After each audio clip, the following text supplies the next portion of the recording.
les paysans médiévaux. Survivre aux nuits les plus glaciales de l'histoire. Ils appelaient cela l'hiver. Mais ce n'était pas une saison, c'était un combat quotidien contre la mort gelée.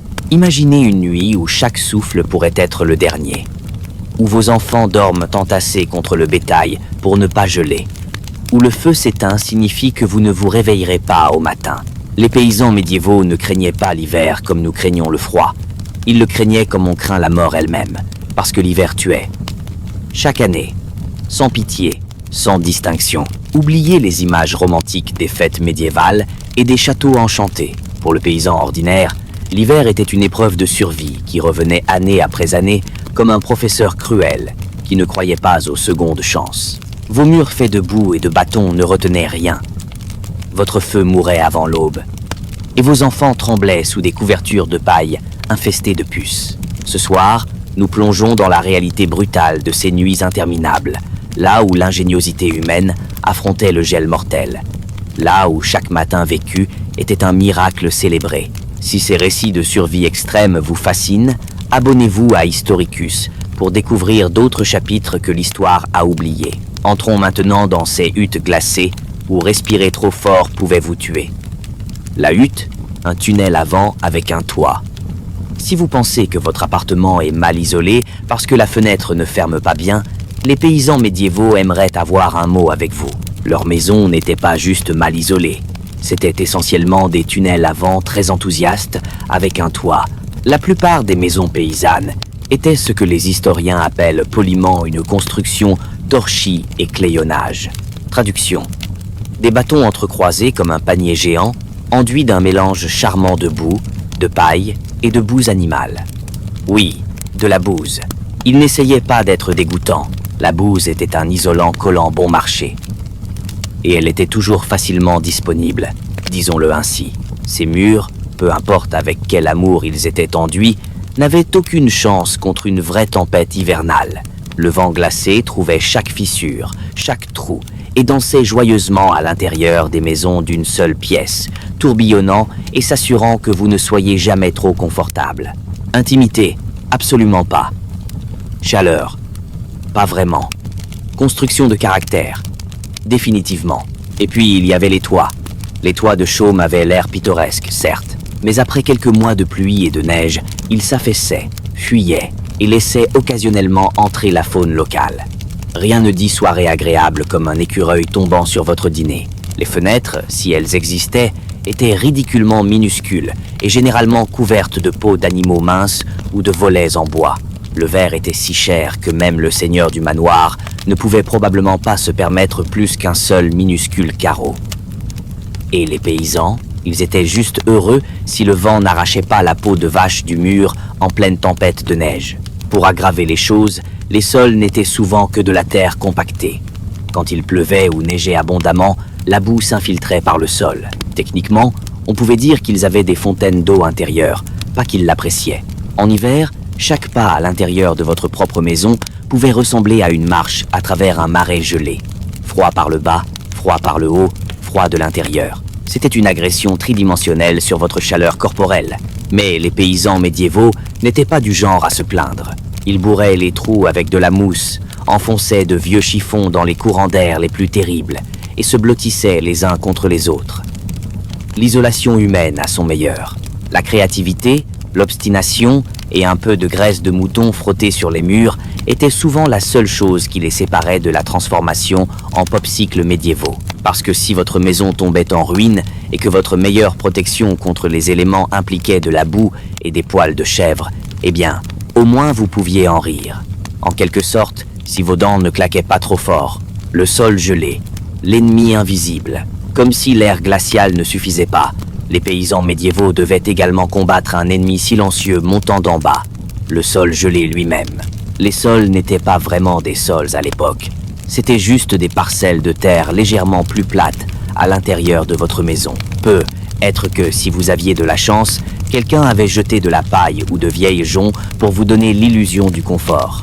Mais ne vous y trompez pas, vous dormiez à un dos isolé du sol, froid et dur. Et oh, ce froid était implacable. Il s'infiltrait depuis la terre comme un petit fantôme maléfique, se faufilant à travers la paille, dans vos os et directement dans votre âme même. Si vous laissiez tomber quelque chose sur le sol pendant une nuit d'hiver, félicitations. Cela faisait maintenant partie du pergélisol. Les paysans médiévaux essayaient de combattre cette bataille sinistre de plusieurs façons. Une méthode consistait à superposer d'épais tapis de paille sur le sol, si vous pouviez vous le permettre.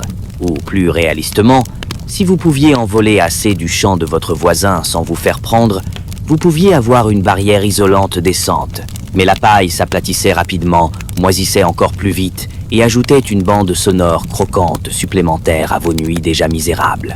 Certaines maisons superposaient des joncs séchés sur la terre à la place. De temps en temps, ils jetaient des joncs frais par-dessus sans nettoyer les anciens. Au fil du temps, cela créait un écosystème fascinant de plantes en décomposition, de puces et de créatures mystérieuses qui décidaient d'emménager. C'était essentiellement un rembourrage de tapis médiéval. Si votre tapis était vivant, légèrement humide et sentait le chien mouillé, les lits, pour ceux qui en avaient, ne résolvaient pas grand-chose. C'était généralement peu plus que des cadres en bois remplis de, vous l'avez deviné, plus de paille ou de foin. Au lieu de matelas douillets, vous aviez des couches piquantes, changeantes et croquantes qui faisaient peu contre le froid rayonnant d'en bas. Se retourner ne concernait pas le confort. C'était une danse maladroite et désespérée pour maintenir le sang circulant et éviter de geler un côté de votre corps. La vérité est que les paysans médiévaux ne conquéraient pas tant le sol glacé qu'ils apprenaient à vivre inconfortablement au-dessus. Une bonne nuit de sommeil ne concernait pas les rêves ou la douceur. Il s'agissait de se réveiller avec tous vos orteils encore attachés. Et si vous pouviez y arriver, vous faisiez mieux que la plupart. Le foyer. Le héros fumant. Si les maisons médiévales avaient un seul héros pendant l'hiver, ce n'était pas le toit, ni les murs, ni même les courageuses couches d'isolation en terre et en bouse. C'était le foyer, un feu crépitant et obstiné qui servait de seule véritable défense contre le froid, l'obscurité et la morosité générale de la vie médiévale. Au centre de presque chaque maison paysanne se trouvait un simple feu, pas de cheminée avec un manteau en pierre élégant, pas de conduit soigné balayant la fumée vers le ciel. Au lieu de cela, vous aviez une fosse basique ou un tas de pierres, quelques bûches à moitié brûlées et assez de fumée se déversant dans la pièce pour vous faire vous demander si vous deveniez lentement un jambon. C'est exact. La plupart des maisons n'avaient même pas de cheminée. La fumée faisait juste de son mieux. Elle dérivait par de petits trous dans le toit, des fissures dans les murs, ou directement dans vos poumons si elle se sentait paresseuse ce soir-là. Ce n'était pas idéal pour respirer ou votre durée de vie globale.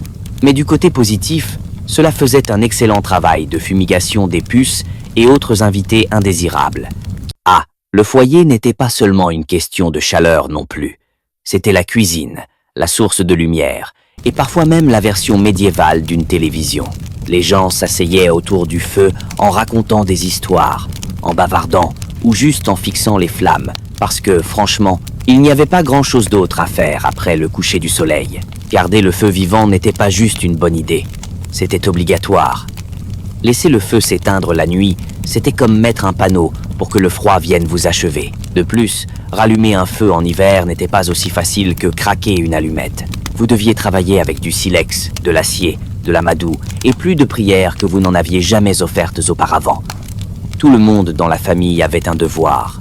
Attiser les flammes, surveiller les braises, ajouter de la tourbe, des bâtons ou, si vous aviez de la chance, un précieux morceau de bois sec. C'était une bataille constante entre la persistance humaine et le froid étouffant qui ne voulait rien de plus que de vous éteindre. Le foyer ne garantissait pas la survie. Mais sans lui, la survie était carrément impossible. C'était un petit feu fumant, crachant, souvent décevant. Mais dans un hiver médiéval, c'était le cœur battant de l'espoir. L'art de bancaire le feu. S'il y avait une chose que les paysans médiévaux craignaient plus que de manquer de bière, c'était de laisser le feu s'éteindre pendant la nuit. Sans cette ligne de vie chaleureuse et scintillante, le froid s'insinuait plus vite qu'un collecteur d'impôts après la récolte. Et en plein hiver, redémarrer un feu de zéro n'était pas juste gênant. Cela pouvait être mortel. Les allumettes n'existaient pas encore. Les briquets continuaient à rêver. Rallumer un feu signifiait frapper du silex et de l'acier ensemble, prier pour une seule étincelle précieuse, puis câliner cette étincelle avec amour tendre et quel que soit l'amadou sec que vous n'aviez pas déjà brûlé il y a des jours. Imaginez essayer de faire tout cela dans le noir glacial, à moitié endormi avec des doigts gelés. Maintenant, ajoutez un loup affamé hurlant au loin pour une motivation supplémentaire. Alors les paysans sont devenus intelligents, ils banquaient le feu. Non, pas dans un compte d'épargne confortable. Banquer signifiait enterrer soigneusement les braises sous un monticule de cendres juste avant le coucher. Les cendres agissaient comme une couverture, isolant les charbons ardents et les gardant en vie, à peine, jusqu'au matin. Si vous le faisiez correctement, vous pouviez vous promener au lever du soleil, piquer un peu le tas, ajouter du bois frais, et voilà, du feu sans engelure. Mais si vous le faisiez mal, eh bien, disons juste que les matins devenaient beaucoup plus froids et beaucoup plus grincheux. Le banquage du feu était un art transmis de parents à enfants comme une précieuse recette familiale. Chacun avait ses petits secrets. Certains disaient d'utiliser uniquement des cendres sèches. D'autres insistaient sur le fait qu'un peu d'humidité était la clé. Certains tassaient les braises serrées. D'autres les laissaient respirer. Vous pouviez pratiquement démarrer une dispute médiévale simplement en suggérant une meilleure méthode de banquage de feu. C'était la version ancienne de discuter des techniques de barbecue, juste avec des enjeux de survie légèrement plus élevés. Parfois, banquer le feu ne suffisait pas. Un vent hurlant pouvait se faufiler à travers une fissure et l'éteindre de toute façon, ou un mouton maladroit pouvait trébucher dans le foyer. Oui, cela arrivait.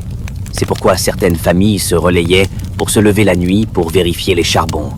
Essentiellement l'équivalent médiéval du somnambulisme jusqu'au thermostat. En fin de compte, le banquage du feu concernait moins la maîtrise de la nature que l'achat de quelques heures précieuses de chaleur supplémentaire. Et si vous vous réveillez avec ne serait-ce qu'une seule braise survivante, c'était votre victoire, et suffisant pour affronter un autre jour de bataille contre le froid. Le tasse humaine, chaleur collective ou chaos. À l'époque médiévale, l'expression « plus on est de fous, plus on rit » ne concernait pas les fêtes. C'était une tactique de survie hivernale. Quand le feu crachait et que les vents glacés sifflaient à travers chaque fissure, il y avait une source infaillible de chaleur, les uns les autres. Et si cela signifiait dormir joue contre joue avec toute votre famille, vos voisins, votre bétail et peu, être une oie très confuse, qu'il en soit ainsi.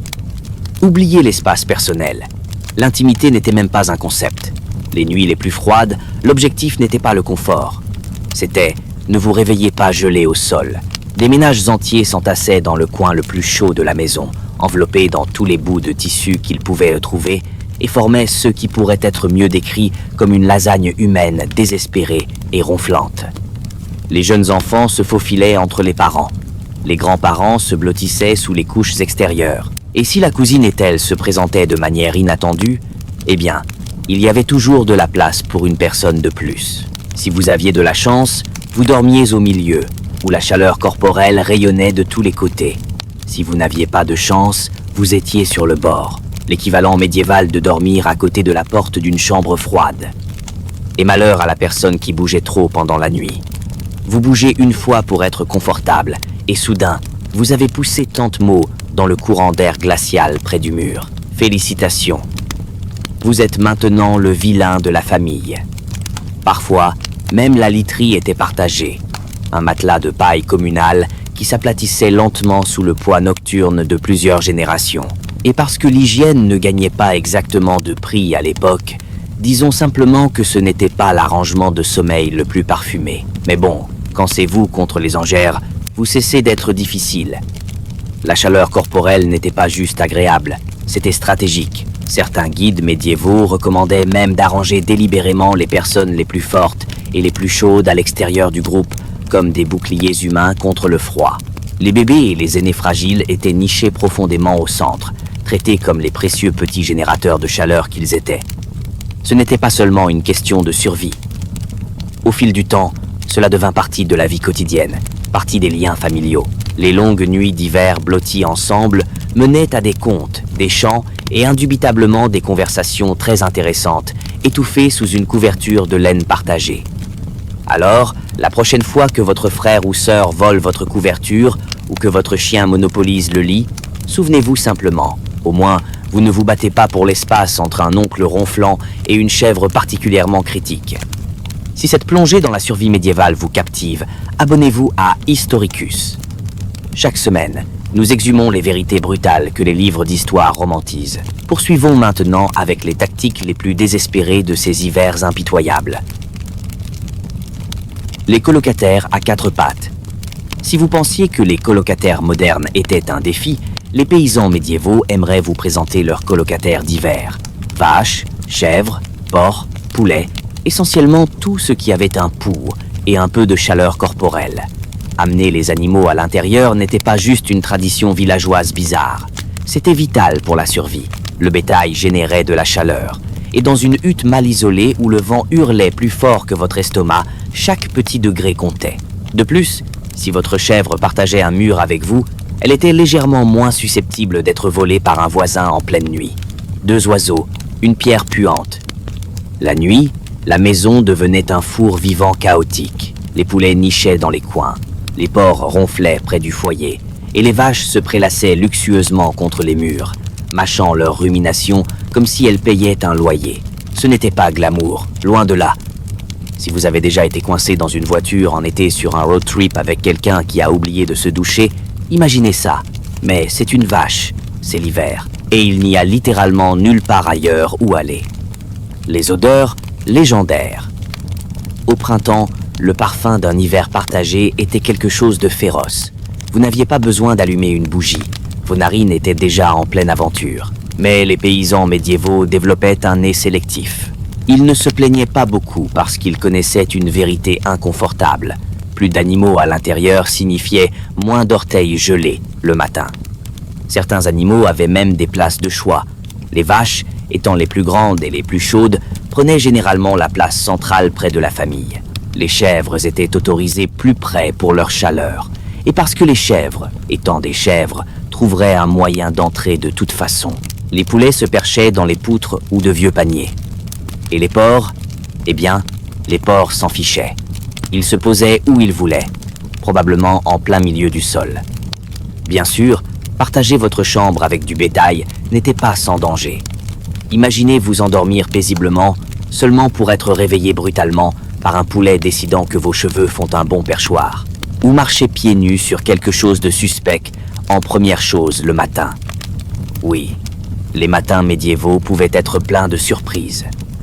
Pourtant, malgré le bruit, les odeurs et le sabot occasionnel dans les côtes, les paysans comprenaient les mathématiques simples. Le froid tue, et les vaches câlinent, qu'elles le veuillent ou non. Dans la bataille contre les doigts glacés de l'hiver, un souffle de vache chaud et légèrement baveux était souvent le facteur décisif entre la vie et la mort. La mode de survie, porteur tout ce que vous possédez. Dans les hivers médiévaux, la mode ne concernait pas l'apparence. Il s'agissait de ne pas mourir. Les paysans ne feuilletaient pas les dernières tendances. Ils s'empilaient comme s'ils se préparaient pour une bataille contre la faucheuse elle-même. La règle était simple. Si vous le possédiez, vous le portiez, parfois tout à la fois. D'abord, la tunique de base, une chemise en lin grattant, probablement pas trop propre. Par-dessus, une tunique de laine plus épaisse. Puis une autre, si vous en aviez. Ajoutez des leggings qui s'affaissaient aux genoux, un manteau rugueux drapé sur vos épaules, et si vous aviez vraiment de la chance, une peau de mouton rapiécée jetée par-dessus, comme un trophée. Félicitations. Vous êtes maintenant environ 10% plus chaud et 90% plus démangeant. Les bottes étaient un luxe. Beaucoup de paysans enveloppaient leurs pieds dans des couches de tissu ou de vieux chiffons et les fourraient dans des sabots en bois. Si le froid mordait toujours, eh bien, vous ajoutiez juste un autre chiffon et espériez ne pas perdre un orteil. Et oubliez le lavage de toutes ces couches. Laver vos vêtements au milieu de l'hiver signifiait les traîner jusqu'à un ruisseau gelé, briser la glace et attendre 2 jours que votre seule chemise sèche. Si elle ne gelait pas tout simplement dans un cycle de chemises tragiques, la plupart des paysans décidaient sagement que sentir un mélange de fumée, de sueur et de mouton était un petit prix à payer pour ne pas geler solidement. Fait intéressant, l'accumulation de saleté et de graisse avait une fonction bonus, l'isolation. Cette couche crasseuse emprisonnait la chaleur corporelle. C'était comme une veste Gore-Tex médiévale, juste plus puante et beaucoup moins socialement acceptable aujourd'hui. Les chapeaux, écharpes et gants étaient des trésors prisés. Un simple bonnet de laine pouvait signifier la différence entre passer la nuit ou se réveiller avec les cheveux gelés au mur. Les gants étaient souvent faits maison à partir de n'importe quel bout de cuir ou de tissu que les gens pouvaient récupérer, ressemblant parfois plus à des costumes de marionnettes tristes qu'à quoi que ce soit de fashionable. Les enfants étaient particulièrement emmaillotés jusqu'à ce qu'ils ressemblent à des navets rembourrés, se dandinant maladroitement dans la maison. L'objectif était de piéger autant de précieuses chaleurs corporelles que possible. Style, élégance, jamais entendu parler. La chaleur était le véritable flex médiéval. Alors, la prochaine fois que vous vous plaignez de devoir vous emmitoufler pour une journée froide, souvenez-vous simplement que les paysans médiévaux se promenaient en portant la moitié de leur garde-robe à la fois, ressemblant à des sacs de linge bossus et se considérant chanceux. La saleté, armure thermique. Dans le manuel du paysan médiéval, la saleté n'était pas juste quelque chose qu'on frottait. C'était pratiquement un outil de survie. Il s'avère que devenir crasseux n'était pas un signe que vous aviez abandonné la vie. C'était tactique, stratégique, osons-nous dire génial. Voyez-vous, l'hiver posait un problème très spécifique, la perte de chaleur. Les vêtements propres, surtout le lin fraîchement lavé, étaient étonnamment terribles pour vous garder au chaud. Ils étaient respirants, certes, mais quand la température de l'air planait quelque part entre l'hypothermie et le regret instantané, respirant n'était pas exactement un argument de vente. C'est là que la saleté entrait en jeu, alors que les paysans avançaient jour après jour sans laver leurs vêtements, des couches de crasse, d'huile corporelle naturelle et de bonne vieille boue commençaient à s'accumuler sur leurs tuniques, manteaux et leggings. Au fil du temps, cette armure naturelle bouchait les minuscules espaces dans le tissu, rendant les vêtements plus résistants au vent. C'était comme de l'imperméabilisation médiévale, juste plus puant. Bien sûr, vous sentiez comme une chèvre qui avait perdu un pari. Mais devinez quoi? Vous étiez au chaud. En fait, certaines personnes médiévales croyaient que se laver trop souvent en hiver pouvait réellement vous rendre malade. Mieux valait garder cette barrière de sainte crasse protectrice intacte. Le bain était rare, la lessive encore plus rare, et le savon, quand il existait, était réservé aux occasions sérieuses, comme quand l'évêque se présentait. Ou peut être juste avant de mourir. Ajoutant à la stratégie, les paysans superposaient leurs vêtements sans changer ceux du dessous. Vous jetiez juste votre nouvelle couche par-dessus celle du mois dernier. Finalement, vous deveniez un musée ambulant des 6 dernières semaines. Chaque tâche racontant l'histoire héroïque de « cette fois où j'ai glissé dans la boue, mais je ne suis pas mort ». Pour les observateurs extérieurs, les paysans médiévaux pouvaient avoir l'air et sentir comme s'ils avaient complètement abandonné l'hygiène. Mais les paysans savaient mieux. Cette tunique crasseuse et croûtée était un bouclier thermique contre la mort par engeleur. Ce n'était pas glamour. Mais geler à mort parce que vous vouliez sentir les fleurs ne l'était pas non plus. D'ailleurs, dans un monde où littéralement tout le monde puait au plus haut point, vous n'offensiez personne. La cécité nasale était pratiquement un mode de vie. Alors oui, dans les hivers médiévaux, la crasse n'était pas un échec. C'était la mode, c'était la fonction. Et si vous aviez une couche extérieure épaisse et graisseuse en février, vous, mon ami, gagniez à la vie. Les lits de paille. Luxe croquant. Si vous pensiez que les paysans médiévaux passaient leurs hivers nichés dans des lits de plumes moelleux avec des courtes pointes brodées, détrompez-vous. La réalité était un peu plus rustique. Et par rustique, je veux dire dormons sur un tas de plantes mortes et espérons le meilleur. Les lits dans le monde paysan médiéval étaient généralement un cadre en bois rugueux, si vous pouviez vous le permettre, recouvert d'un grand sac rempli de paille, de foin ou de vieux joncs. C'est tout. Pas de mousse à mémoire de forme, pas de soutien orthopédique, pas d'expérience d'hôtel 5 étoiles. Juste un désordre croquant, bosselé et légèrement piquant, qui sentait vaguement la basse-cour et le regret. Chaque retournement pendant la nuit apportait une délicieuse bande sonore de paille crissante et le coup occasionnel d'une tige rebelle. Certains paysans sautaient même complètement le cadre en bois et jetaient simplement la paille directement sur le sol de terre, créant une luxueuse expérience de sommeil au niveau du sol, que les influenceurs modernes rebaptiseraient probablement sommeil connecté à la terre. Les matelas de paille n'étaient pas seulement inconfortables, ils étaient temporaires. Au fil du temps, la paille s'aplatissait, moisissait, attirait les insectes et se transformait généralement en une zone de danger biologique. Changer la paille était un grand événement, généralement fait quelques fois par an si vous étiez diligent, ou chaque fois que votre lit commençait à bouger activement sans votre permission.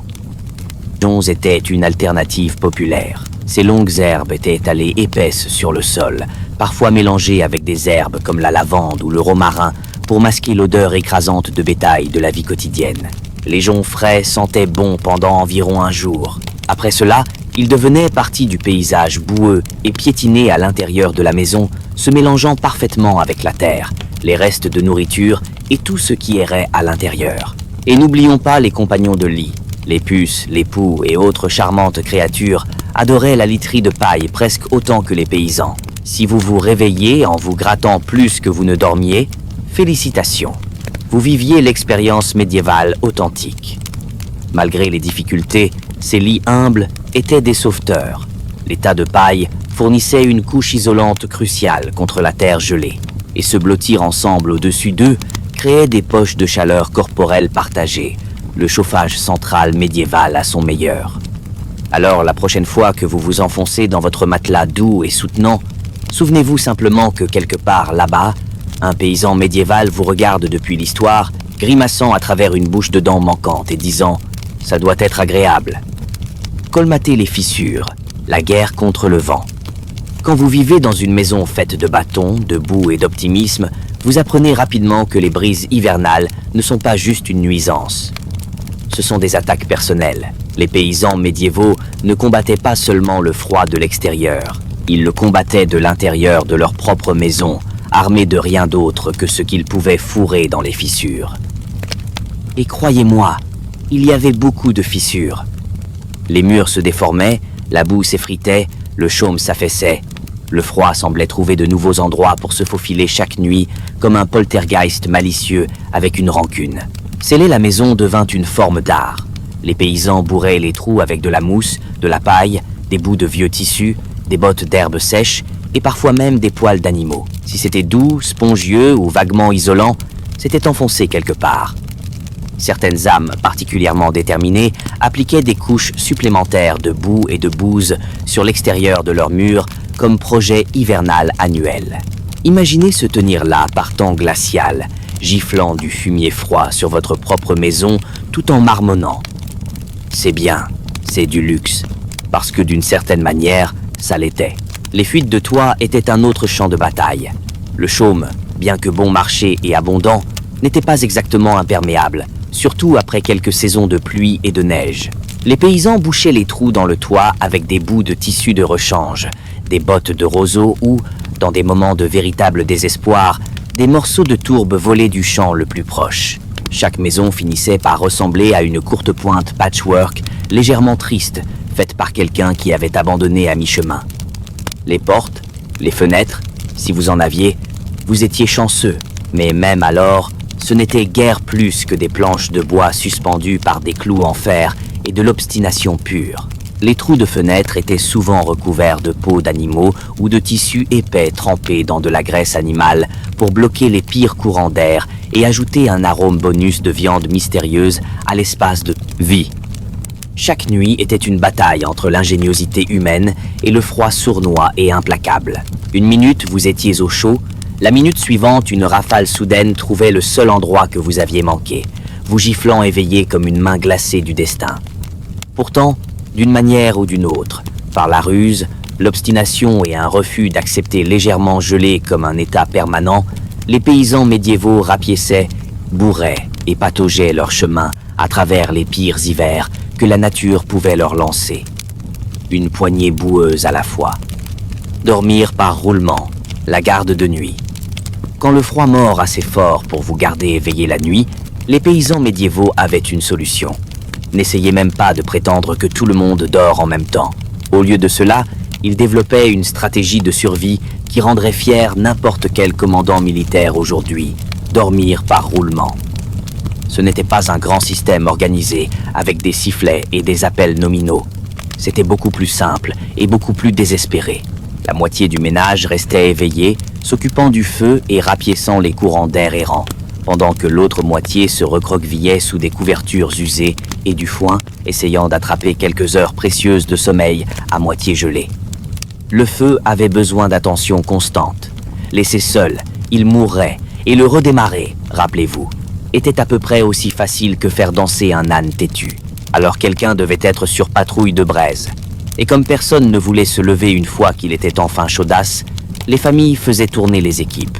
Vous somnoliez pendant quelques heures, vous faisiez donner un coup de coude pour vous réveiller, puis vous titubiez jusqu'au foyer pour piquer, pousser et maudire le feu pour le ramener à la vie, tout en essayant de ne pas marcher sur une chèvre.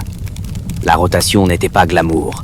Il n'y avait pas de lunettes de vision nocturne, pas de collation de fin de soirée et certainement pas de bouton snooze de 5 minutes de plus. Juste des articulations raides, des paupières lourdes et un ressentiment croissant envers celui qui ronflait le plus fort pendant votre tour. Les enfants assez âgés pour tenir un bâton étaient pressés au service, apprenant tôt qu'en hiver, tout le monde tirait son poids ou gelait en essayant. Les grands-parents restaient parfois près du feu plus longtemps, à la fois en raison de leur expérience et, franchement, parce que l'arthrite faisait de se coucher et de se relever un événement monumental. Et quand c'était votre tour de dormir, bonne chance. Avec des gens qui bougeaient, des animaux qui s'agitaient, le vent qui battait les murs et le coup occasionnel d'un frère ou d'une sœur qui se retournait accidentellement trop fort, obtenir un repos de qualité était un miracle. Pourtant, malgré l'épuisement, le système fonctionnait. Dormir par roulement signifiait qu'il y avait toujours un ensemble d'yeux et de mains froides et réticentes, prêtes à maintenir le foyer en vie. Les braises survivaient. Et par extension, la famille aussi. Alors, la prochaine fois que vous grommelez à propos de vous réveiller pour ajuster le thermostat ou laisser sortir le chat, épargnez une pensée pour le paysan médiéval, plissant les yeux dans un feu fumant à 3 heures du matin, se demandant si les orteils étaient vraiment si importants. Après tout, vous savez qu'il fait froid quand vous devez réfléchir à la façon dont vous respirez, juste pour rester en vie.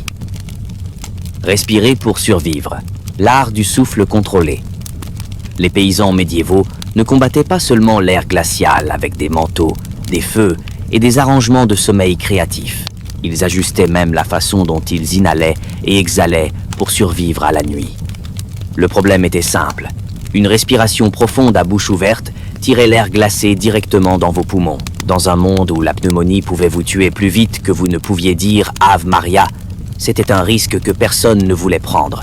Alors les paysans apprenaient l'art de ce que vous pourriez appeler la respiration de survie. Au lieu d'aspirer d'énormes bouffées d'air comme s'ils venaient de courir un marathon, ils gardaient leur respiration peu profonde, lente et surtout par le nez. L'idée était de réchauffer doucement l'air entrant un peu avant qu'il ne frappe leurs poumons.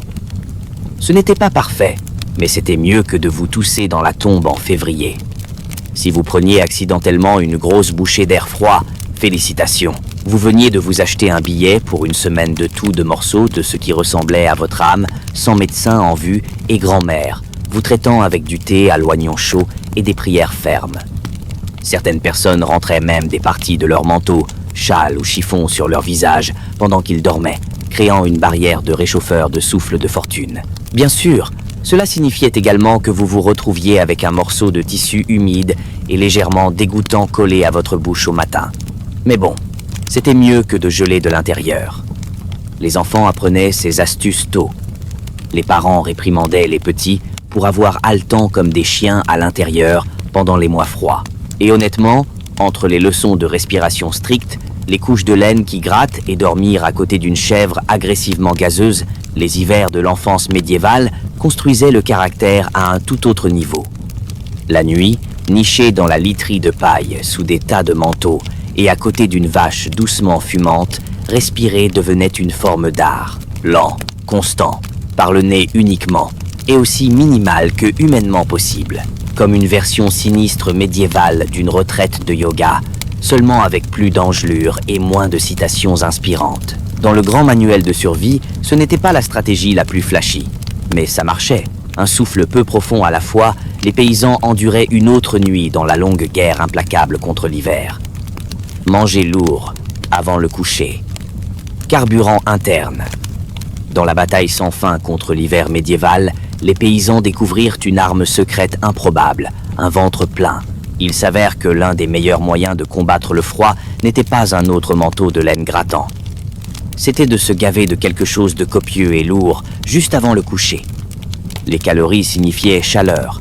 Plus votre corps avait à digérer, plus il se réchauffait en faisant le travail. C'est la thermodynamique médiévale de base. Manger un repas lourd, générer de la chaleur interne et juste peu, survivez jusqu'au matin sans vous transformer en popsicle en forme de paysan.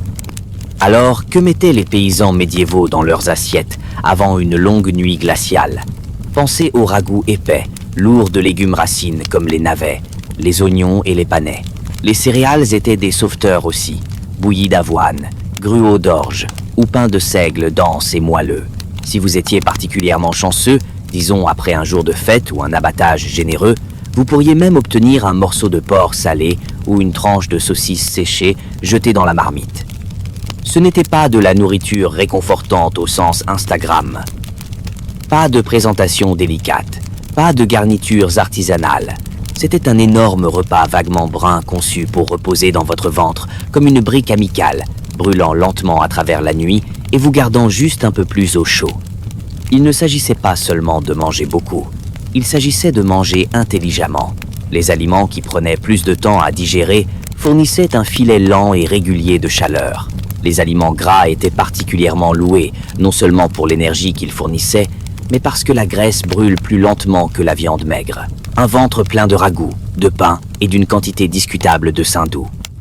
Luxe d'hiver médiéval de pointe. Les parents s'assuraient que même les enfants les plus difficiles mangeaient copieusement. Personne ne se souciait si le petit Thomas n'aimait pas les navets. Tu mangeais les navets ou tu grelottais toute la nuit en pensant à combien les navets te manquaient. Parentalité dure mais efficace, style médiéval. Bien sûr, manger lourd le soir venait avec ses propres dangers. Vous pourriez être plus au chaud, mais vous risquiez aussi une nuit de rêves vifs et bizarres, alimentée par un estomac essayant désespérément de traiter le contenu entier d'un champ de choux. Valait-il le coup? Absolument. Parce qu'au final, les paysans ne visaient pas un repas étoilé Michelin. Ils visaient à survivre, et si cela signifiait aller au lit plein, ballonné et respirant doucement par le nez à côté d'une vache fumante, eh bien, c'était juste une autre nuit dans la quête continue de voir un autre lever de soleil glacial. Pierre chauffée et boîte à foin, innovation rustique. Bien avant les couvertures électriques et les coussins chauffants sophistiqués, les paysans médiévaux devaient faire preuve de créativité s'ils voulaient un peu de chaleur supplémentaire au moment du coucher. Et c'est ainsi que l'humble boîte à foin et la pierre chauffée toujours glamour devinrent les héros méconnus de l'hiver. Commençons par la boîte à foin. Ça sonne rustique, et ça l'était absolument. Mais l'idée était du pur génie. Les paysans prenaient une boîte en bois robuste, la tapissaient épaissement de foin et l'utilisaient pour stocker de la nourriture qui avait été cuite plus tôt, la gardant au chaud pendant des heures. Ragoût de reste, bouillie chaude. Jetez-la dans la boîte à foin, couvrez-la, et elle restait assez chaude pour une collation de fin de soirée sans avoir besoin de risquer de rallumer le feu. Mijoteuse médiévale, essentiellement. Mais les paysans ne s'arrêtaient pas à la nourriture. Ils réalisaient que si le foin pouvait piéger la chaleur d'une marmite de ragoût, il pouvait aussi piéger la chaleur de quelque chose d'encore mieux. Les roches. Entrez dans l'air de la pierre chauffée. Avant d'aller au lit, quelqu'un, probablement l'enfant malchanceux qui avait perdu la dispute familiale, attraperait une pierre plate et la jetterait au cœur du feu de foyer. Après l'avoir rôtie jusqu'à ce qu'elle soit presque trop chaude à toucher, une ligne fine entre utile et brûlure au 3e degré. Il la pêcherait en utilisant un bâton ou de vieilles pinces. La pierre, rayonnant encore d'une chaleur bénie, serait soigneusement enveloppée dans des chiffons, fourrée dans un vieux morceau de tissu ou coincée dans un pot en argile, puis glissée sous le foin dans le matelas ou au pied du lit. Un coussin chauffant médiéval, prêt à combattre la terre gelée. Bien sûr, il y avait des risques. Si vous n'enveloppiez pas correctement la pierre, félicitations. Vous aviez maintenant un petit incendie domestique localisé. Et si vous la laissiez tomber sur votre pied, eh bien, disons simplement que les blessures hivernales n'étaient pas toujours causées par le glissement sur la glace. Mais quand tout se passait bien, cette pierre fournissait une chaleur précieuse et réconfortante qui pouvait durer des heures. Ce n'était pas luxueux, mais quand vous viviez dans une hutte à moitié gelée, le luxe se définissait comme ne pas se réveiller avec des glaçons pendant du nez. Dans le grand arsenal de la survie hivernale médiévale, une roche chaude fourrée dans du foin pourrait ne pas sembler glamour. Mais pour les paysans s'accrochant à toute chaleur qu'ils pouvaient trouver, c'était un petit miracle. Dormir près du feu. Stratégie spatiale. Dans une maison paysanne médiévale, le foyer n'était pas juste l'endroit où vous cuisiniez le dîner. C'était pratiquement un membre de la famille. Un membre de famille capricieux, fumant et parfois non coopératif, certes, mais quand même absolument essentiel à la survie, surtout quand il était temps de dormir. Plus vous étiez près du feu, meilleures étaient vos chances de vous réveiller non gelés.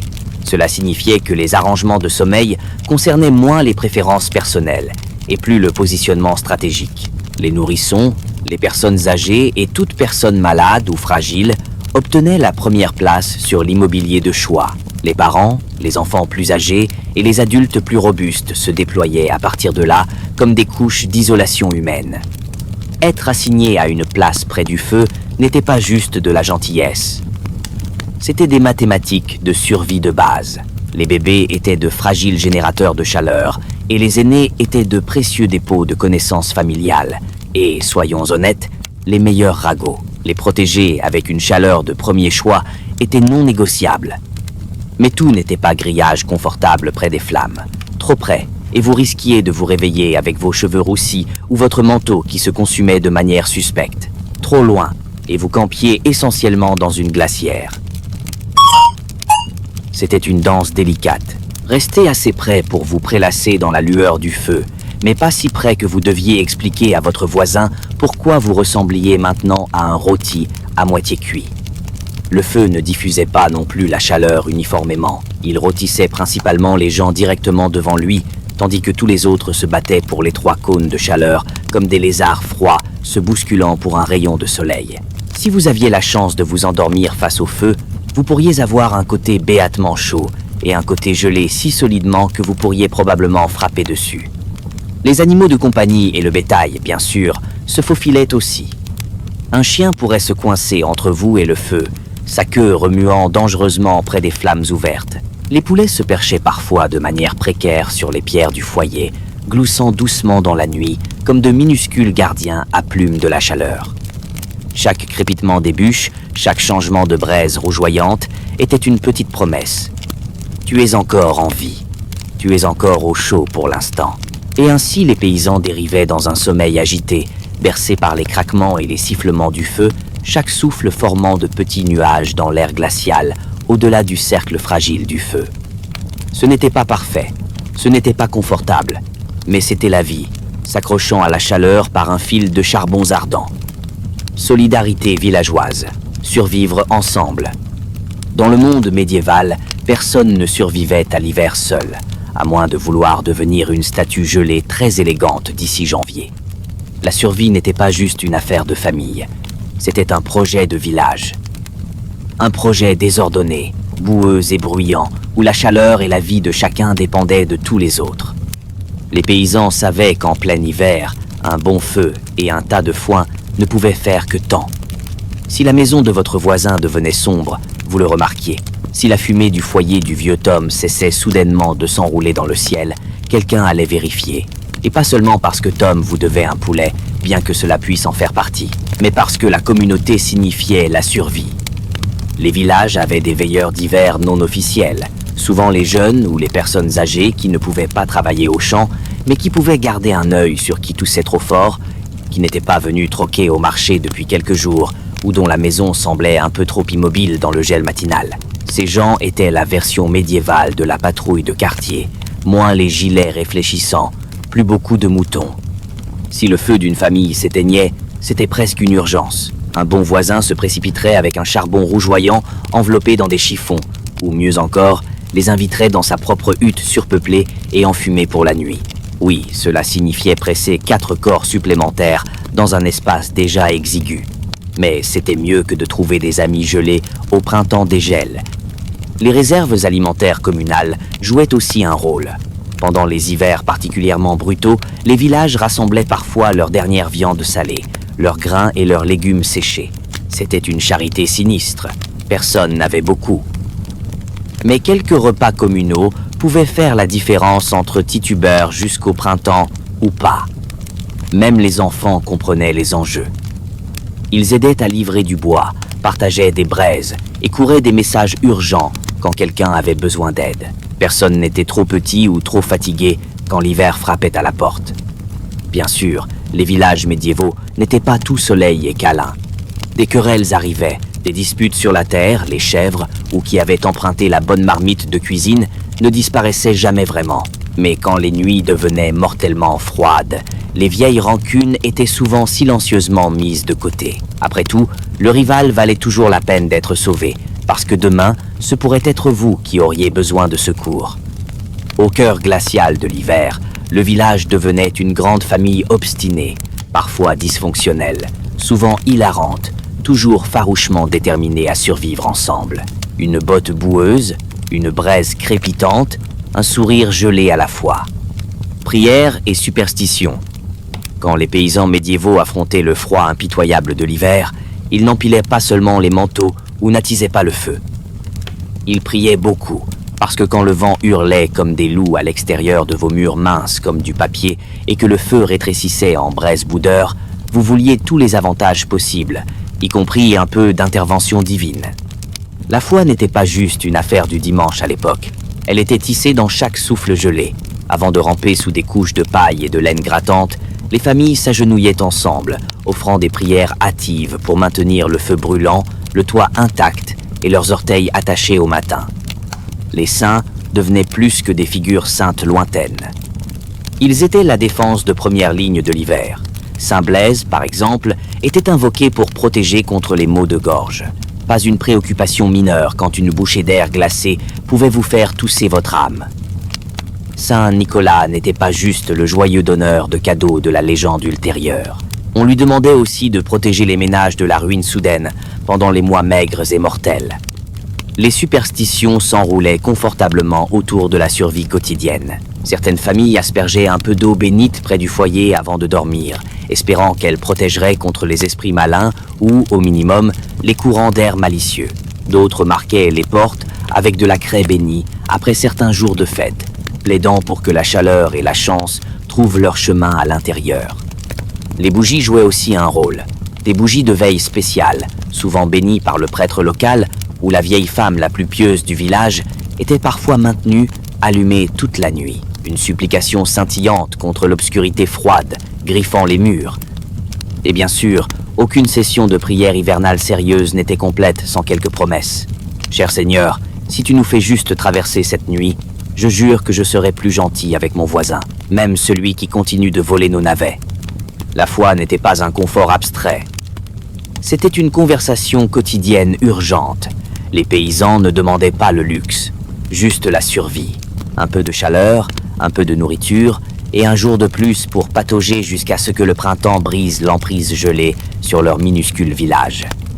C'était un espoir simple et brut chuchoté dans les chevrons enfumés, emmêlés dans des prières essoufflées et nichés sous des couvertures qui grattent, qui les portaient d'une manière ou d'une autre à travers les nuits interminables et impitoyables de l'hiver. Quand l'hiver gagnait, les nuits sans lendemain. Pour toute l'ingéniosité, les prières et l'obstination que les paysans médiévaux jetaient contre l'hiver, la vérité était glaçante. Parfois, ce n'était pas suffisant. Et quand l'hiver gagnait, il ne prenait pas juste quelques âmes malchanceuses. Il prenait des familles entières, des villages entiers, les faisant disparaître dans le silence sous un lourd linceul de neige et de glace. Certains hivers étaient particulièrement cruels. Comme l'infâme hiver de la Grande Famine de 1315, quand les pluies ont détruit les récoltes, le bétail est mort de faim et les températures glaciales ont transformé une existence déjà brutale en un désastre lent et broyant. Les gens étaient si désespérés que les histoires chuchotaient de manger du cuir de chaussures, de l'écorce et, dans les cas les plus horrifiants, les uns les autres.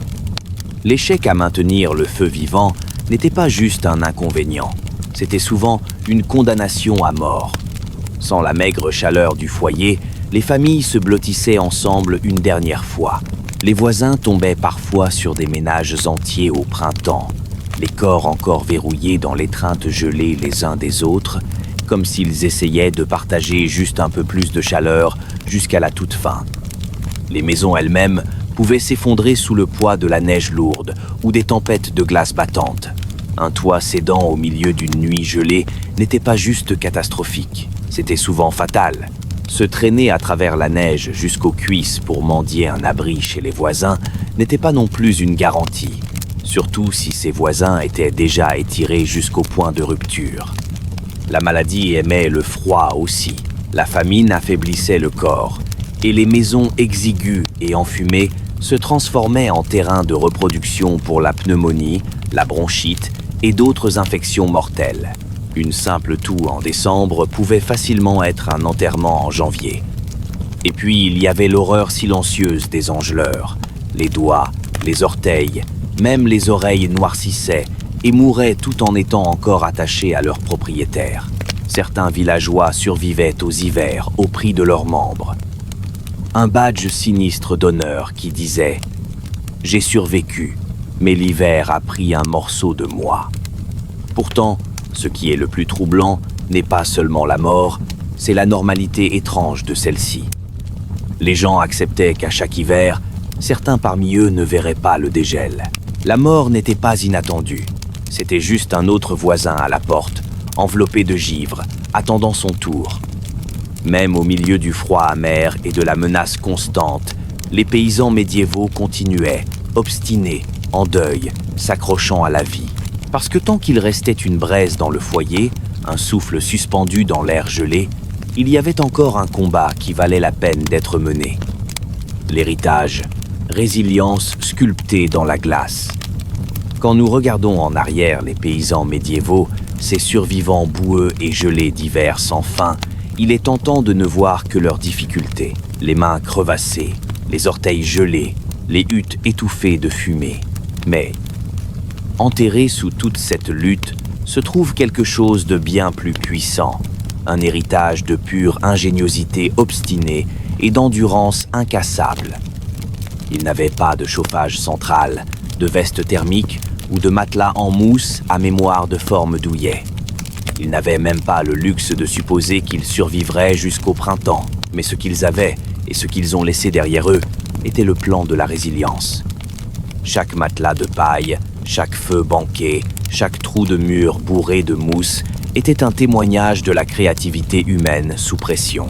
Confrontés à des chances impossibles, ils ne se sont pas effondrés dans le désespoir. Ils se sont adaptés. Ils ont appris de la terre, les uns des autres, et des leçons amères sculptées par chaque hiver brutal. Leur communauté était construite sur plus que des terres partagées. Elles étaient construites sur la survie partagée. Ils s'enseignaient mutuellement à veiller sur les malades, à mettre en commun les ressources quand la nourriture venait à manquer, à croire qu'aider un voisin gelé aujourd'hui signifiait que quelqu'un pourrait vous aider demain.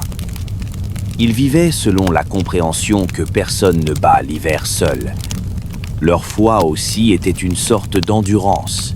Ils tissaient des prières dans leur vie quotidienne, non seulement par peur, mais par espoir. Un espoir fragile et obstiné que demain pourrait être un peu plus chaud, un peu plus lumineux. L'espoir qu'après 100 nuits sombres, le printemps viendrait à nouveau et la vie trouverait un moyen de pousser à travers le sol gelé. Et d'une manière ou d'une autre, c'est arrivé. Grâce à leur sacrifice, grâce à leur victoire non glamour, survivre une nuit de plus, une tempête de plus.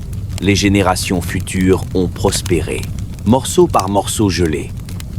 Ils ont poussé l'humanité vers l'avant, endurant des hivers que leurs ancêtres pouvaient à peine survivre, jusqu'à ce que la chaleur et le confort deviennent des attentes communes au lieu de rêves lointains. Leur sang, leur sueur et leur ingéniosité sont cousus invisiblement dans les vies que nous vivons maintenant. Chaque couverture douillette, chaque maison chaude, chaque soirée d'hiver paresseuse, passée à siroter du thé sous des lumières douces, tout cela est le résultat final d'innombrables paysans médiévaux refusant de céder au froid. Alors, la prochaine fois que le vent hurle à l'extérieur de votre fenêtre à double vitrage, épargnez peu, être une pensée pour eux, les sans-noms, les intrépides, qui ont transformé la survie grelottante en un héritage vivant. Une braise, un souffle, un battement de cœur obstiné à la fois. Voilà ce qui se cachait derrière la romance médiévale qu'on vous a vendue. Pas de chevaliers brillants ni de banquets joyeux, juste des familles désespérées s'accrochant à la vie, une nuit glacée à la fois. Les paysans médiévaux n'ont pas seulement survécu à l'hiver, ils ont survécu malgré tout ce que la nature pouvait leur lancer. Et leur héritage de résilience coule encore dans nos veines aujourd'hui. Si cette histoire de survie pure vous a marqué, abonnez-vous à Historicus pour découvrir d'autres vérités brutales que l'histoire préfère embellir. Et en commentaire, dites-moi, auriez-vous survécu ne serait-ce qu'une semaine dans ces conditions ? Parce que certaines époques ne méritent pas d'être romantisées. Elles méritent d'être rappelées pour ce qu'elles étaient vraiment.